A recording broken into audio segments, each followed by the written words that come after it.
പിതാവിൻ്റെയും പുത്രൻ്റെയും പരിശുദ്ധാത്മാവിൻ്റെയും നാമത്തിൽ ആമേൻ. പ്രിയപ്പെട്ടവരെ, ഇന്ന് ഡിസംബർ 31 ബുധനാഴ്ച.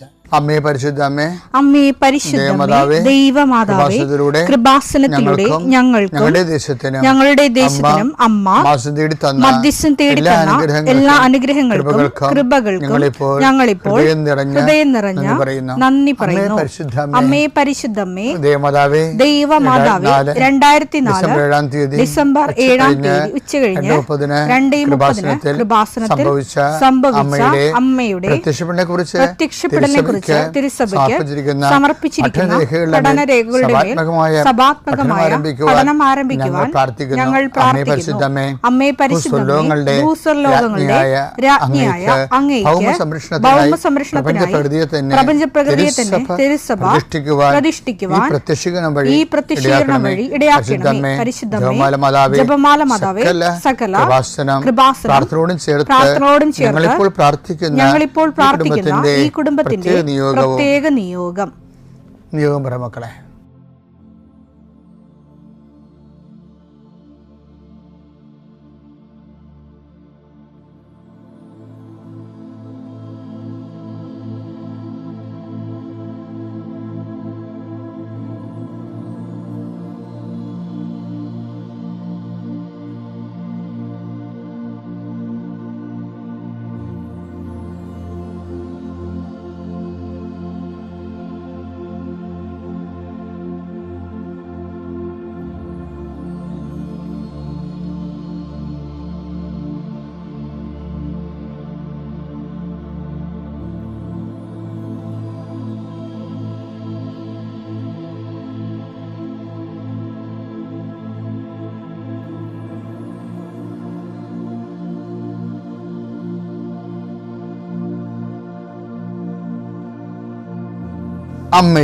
അമ്മയുടെ പ്രത്യക്ഷീകരണത്തിന്റെ ഈ അനുഗ്രഹവേളയിൽ ഞങ്ങൾക്ക് സാധിച്ചു തരുവാൻ കനിയണമേ. ആമേൻ. വിശ്വാസ പ്രമാണം. സർവശക്തനായ പിതാവും ആകാശത്തിന്റെയും ഭൂമിയുടെയും സൃഷ്ടാവുമായ ദൈവത്തിൽ ഞാൻ വിശ്വസിക്കുന്നു. അവിടുത്തെ ഏകപുത്രനും ഞങ്ങളുടെ കർത്താവുമായ ഈശോമിശിഹായിലും ഞാൻ വിശ്വസിക്കുന്നു. ഈ പുത്രൻ പരിശുദ്ധാത്മാവിനാൽ ഗർഭസ്ഥനായി കന്യകാമറിയത്തിൽ നിന്ന് പിറന്ന് പൊന്തിയോസ് പീലാത്തോസിന്റെ കാലത്ത് പീഡകൾ സഹിച്ച് കുരിശിൽ തറയ്ക്കപ്പെട്ട് മരിച്ച് അടക്കപ്പെട്ട് പാതാളങ്ങളിൽ ഇറങ്ങി മരിച്ചവരുടെ ഇടയിൽ നിന്ന് 3-ാം നാൾ ഉയർത്ത് സ്വർഗത്തിലേക്ക് എഴുന്നള്ളി സർവശക്തിയുള്ള പിതാവായ ദൈവത്തിന്റെ വലതുഭാഗത്തിരിക്കുന്നു. അവിടെ നിന്ന് ജീവിക്കുന്നവരെയും മരിച്ചവരെയും വിധിക്കുവാൻ വരുമെന്നും ഞാൻ വിശ്വസിക്കുന്നു. പരിശുദ്ധാത്മാവിലും ഞാൻ വിശ്വസിക്കുന്നു.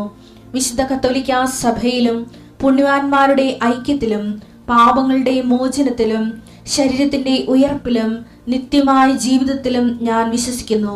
ആമേൻ. സുഖസ്ഥനായ ഞങ്ങളുടെ പിതാവേ, അങ്ങയുടെ നാമം പൂജിതമാകണമേ. അങ്ങയുടെ രാജ്യം വരണമേ. അങ്ങയുടെ തിരുമനസ് സ്വർഗത്തിലെ പോലെ ഭൂമിയിലും ആകണമേ. അന്നു വേണ്ടുന്ന ആഹാരം ഇന്ന് ഞങ്ങൾക്ക് തരണമേ. ഞങ്ങളോട് തെറ്റ് ചെയ്യുന്നവരോട് ഞങ്ങൾ ക്ഷമിക്കുന്നത് പോലെ ഞങ്ങളുടെ തെറ്റുകൾ ഞങ്ങളോടും ക്ഷമിക്കണമേ. ഞങ്ങളെ പ്രലോഭനത്തിൽ ഉൾപ്പെടുത്തരുതേ, തിന്മയിൽ ഞങ്ങൾ രക്ഷിക്കണമേ. ആമേൻ. നന്മ നിറഞ്ഞ മറിയമേ, സ്വസ്തി. കർത്താവ് അങ്ങയുടെ കൂടെ സ്ത്രീകളിൽ അങ്ങ് അനുഗ്രഹിക്കപ്പെട്ടവളാകുന്നു. അങ്ങയുടെ ഉദരത്തിൻ ഫലമായി ഈശോ അനുഗ്രഹിക്കപ്പെട്ടവനാകുന്നു. പരിശുദ്ധ മറിയമേ, തമ്പുരാന്റെ അമ്മേ, പാപികളായ ഞങ്ങൾക്ക് വേണ്ടി ഇപ്പോഴും ഞങ്ങളുടെ മരണസമയത്തും തമ്പുരാനോട് അപേക്ഷിക്കണമേ. ആമേൻ. കർത്താവേ, ഈ പ്രഭാതത്തിൽ അങ്ങയുടെ നാമം വിളിച്ച് അപേക്ഷിക്കുന്നു. അങ്ങയുടെ നാമം വിളിച്ച് അപേക്ഷിക്കുന്ന ഒരു മകൻ പോലും ഒരു മകൾ പോലും കർത്താവ് ലജ്ജിക്കാൻ ഇടയാക്കില്ല എന്ന് പ്രാർത്ഥിക്കുന്നു. കർത്താവേ, നിന്റെ തിരിച്ചുവരെ ഓർത്തുകൊണ്ട് പ്രാർത്ഥിക്കുന്നു. നിന്റെ തിരുവിലാല മുറിവിനെ ഞങ്ങൾ ഈ പ്രഭാതത്തിൽ കുമ്പിട്ട് ആരാധിച്ചുകൊണ്ട് പ്രാർത്ഥിക്കുന്നു.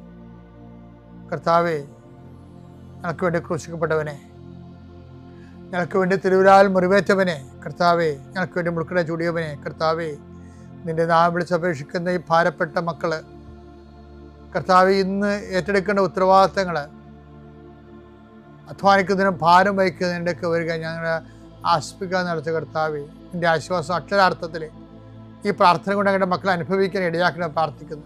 ഏത് കാര്യത്തിന് വേണ്ടിയാണോ, ഏത് കാര്യത്തിന് വേണ്ടി അങ്ങനെ മക്കൾ ഇപ്പോഴും ഭാരപ്പെട്ടിരിക്കുന്നത്, ആ വിഷയത്തിന് കർത്താവ് ഇന്ന് രാത്രി 7 മണിക്കുള്ളിൽ ഒരു പരിഹാരം ഉണ്ടാകാൻ വേണ്ടി പ്രാർത്ഥിക്കുന്നു.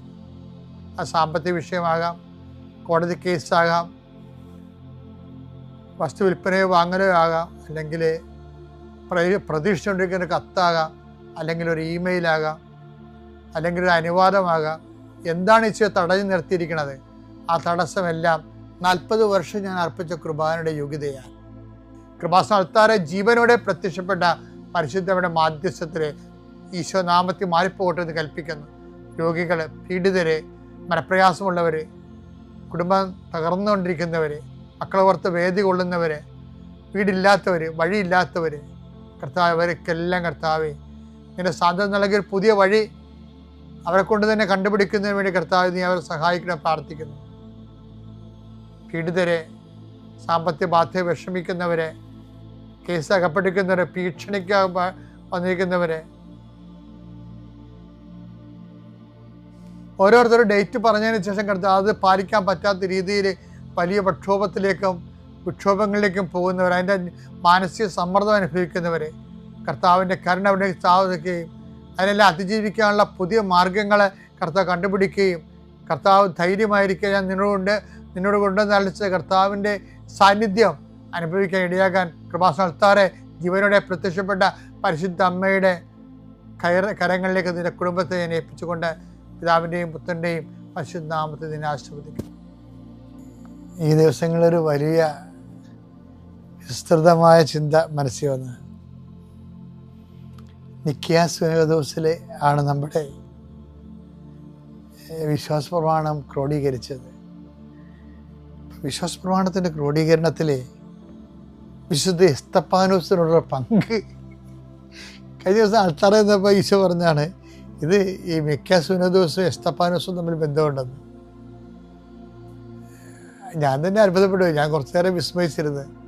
അതായത് AD 325 നിക്കിയ സുനഹദോസിൽ നമ്മൾ ഇന്നത്തെ ഏറ്റവും സഭയുടെ ശക്തിയായ വിശ്വാസ പ്രമാണം ക്രോഡീകരിക്കപ്പെട്ടത്.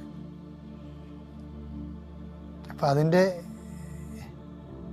വാർഷികത്തിലാണ് കഴിഞ്ഞ ദിവസം നിക്കിയയിൽ തുർക്കിയിൽ നമ്മുടെ പരിശുദ്ധ പിതാവ് പോയത്. അപ്പോൾ പരിശുദ്ധ പിതാവ് അവിടെ ചെന്നപ്പോൾ അവിടെ Syrian Orthodox patriarchs, Alexandrian Orthodox patriarchs അവരൊക്കെയാണ് ഉണ്ടായിരുന്നത്. അപ്പോൾ ഇവിടെ കേരളത്തിൽ കുറേ ആവാന്ത സഭകളൊക്കെ ഉണ്ടല്ലോ. അപ്പോൾ അവരുടെ ആരെയും പ്രതിനിധി അവിടെ ഇല്ല. നിക്കിയ സുനഹദോസിൻ്റെ കാലത്ത് ഉണ്ടായിരുന്ന അലക്സാൻഡ്രിയൻ പാർത്തിയാർക്കിസ്, സിറിയൻ ഓർത്തഡോക്സ് പാർത്തിയാർക്കിസ്, അതുപോലെ തന്നെ റോമൻ പാർത്തിയാർക്കിസ് അവരെല്ലാം അവിടെ സംഘടിപ്പിച്ച് കൂടിയത്. അപ്പം അന്ന്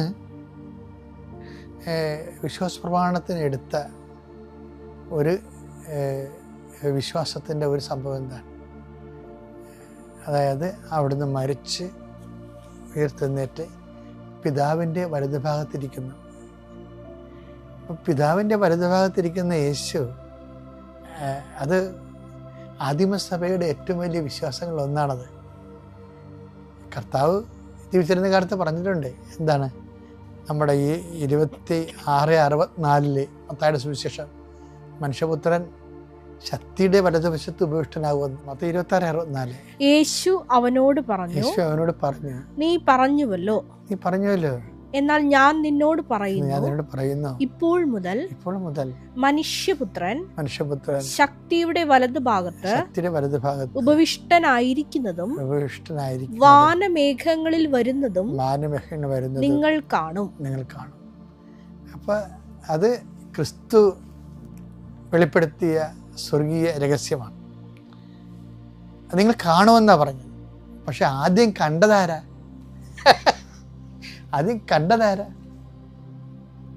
പിതാവിന്റെ വലതുഭാഗത്ത്, ശക്തിയുടെ വലതുഭാഗത്ത് ഈശോ ഇരിക്കണ കണ്ടതാരാ? സ്റ്റീഫനാ. അപ്പോസ്തല പ്രവർത്തനങ്ങൾ 7:55. എന്നാൽ അവൻ പരിശുദ്ധാത്മാവിനാൽ നിറഞ്ഞ് സ്വർഗത്തിലേക്ക് നോക്കി ദൈവത്തിന്റെ മഹത്വം ദർശിച്ചു. ദൈവത്തിന്റെ വലതുഭാഗത്ത് യേശു നിൽക്കുന്നതും കണ്ടു. അപ്പൊ നിങ്ങൾ കാണുമെന്ന ഈശോ പറഞ്ഞത്. പക്ഷെ ആദ്യം കണ്ടതാരാ? എസ്തപ്പാനോസ് ആ കാഴ്ച ആദിമസഭയുടെ കാഴ്ചയാണ്. ആദിമസഭയുടെ കാഴ്ചയാണ് നിക്കായ സുനദോസ് ക്രോഡീകരിക്കുന്നത്. അതാണ് നമ്മൾ ഇന്നും പറയണത്. അതാ നിക്കായ സുനദോസിൻ്റെ ക്രോഡീകരണത്തിൽ എസ്തഫാനോസിൻ്റെ പങ്കെന്ന് പറഞ്ഞത് നിസ്സാര പങ്കല്ല ശരിക്കും പറഞ്ഞാൽ.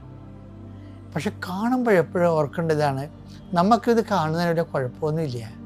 കർത്താവിൻ്റെ വചനത്തിന് വേണ്ടി സഹിക്കുന്നുവെന്ന് കർത്താവിന് മനസ്സിലായാൽ ആ സഹിക്കുന്ന സത്യസന്ധനായ വിശ്വാസി കാണേണ്ട സ്വർഗക്കാഴ്ച ദൈവം അവനെ കാണിക്കും.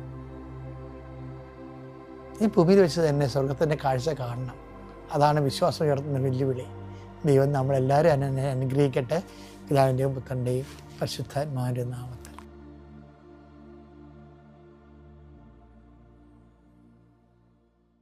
അത്യപൂർവ ദൈവാനുഭവങ്ങൾ ഇനി നിങ്ങൾക്കും സ്വന്തം. ഈ യൂട്യൂബ് ചാനൽ ഇതുവരെ സബ്സ്ക്രൈബ് ചെയ്തിട്ടില്ലെങ്കിൽ ഇപ്പോൾ തന്നെ സബ്സ്ക്രൈബ് ചെയ്യുക.